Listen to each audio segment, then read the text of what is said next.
நான் உங்களை எதுக்கு நியமித்திருக்கிறேன் தெரியுமா?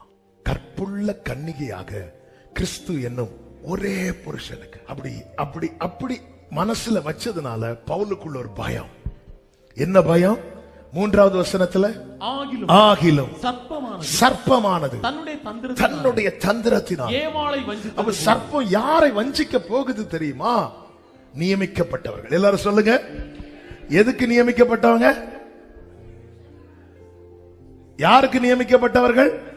கிறிஸ்து என்னும், எல்லாம் வாய் திறந்து சொல்லுங்க, கிறிஸ்து என்னும். எல்லாம் சத்தமா சொல்லுங்க. நான் அவருடைய மனவாட்டி நிச்சயம் உள்ளவர்கள் மாத்திரம் சொல்லுங்க. கிறிஸ்து என்னும் ஒரே புருஷன். கிறிஸ்து என்னும் ஒரே புருஷன்.